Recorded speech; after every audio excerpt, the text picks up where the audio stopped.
सजैला से का होयो ठला लीला गैला से मेकअप करैला से सनम बहारे सखी घोटे भत्ता के अइला से घोटे भत्ता के अइला से घोटे भत्ता के अइला से सनम बहारे सखी घोटे भत्ता के अइला से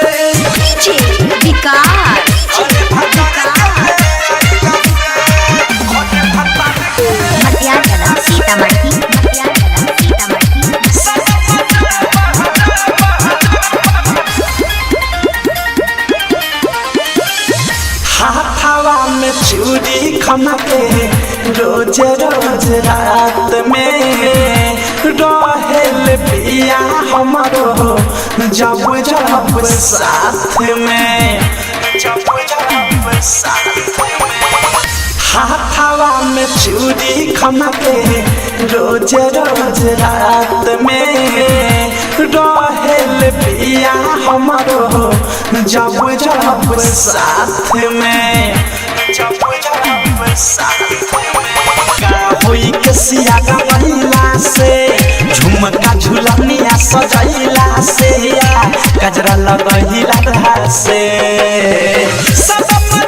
बहारे सखी घोटे भत्ता के अइला से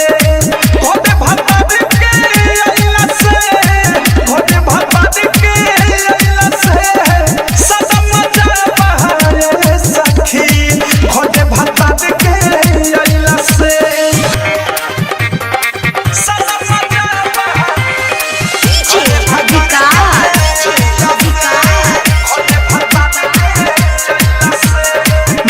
स्टूडियो छौड़ादाना ओई है ऋतिक सैयदा जवाना दिन के करब सिंगार अवधेश प्रेमी हो गिन के ओई है ऋतिक सैयदा जवाना दिन के करब सिंगार अवधेश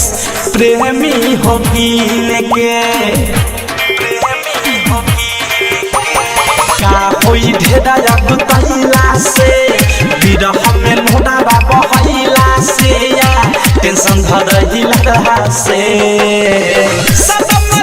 बहारे सखी घोटे भत्ता के अइला से घोटे भत्ता के अइला से घोटे भत्ता के अइला से सनम बहारे सखी घोटे भत्ता के अइला से का होई बिंदिया सजैला से का होयो ठला लीला गैला से मेकअप करैला से सनम बहारे सखी घोटे भत्ता के अइला से घोटे भत्ता के अइला से घोटे भत्ता के अइला से सनम बहारे सखी घोटे भत्ता के अइला से डायमंड रिकॉर्डिंग स्टूडियो छौड़ादाना।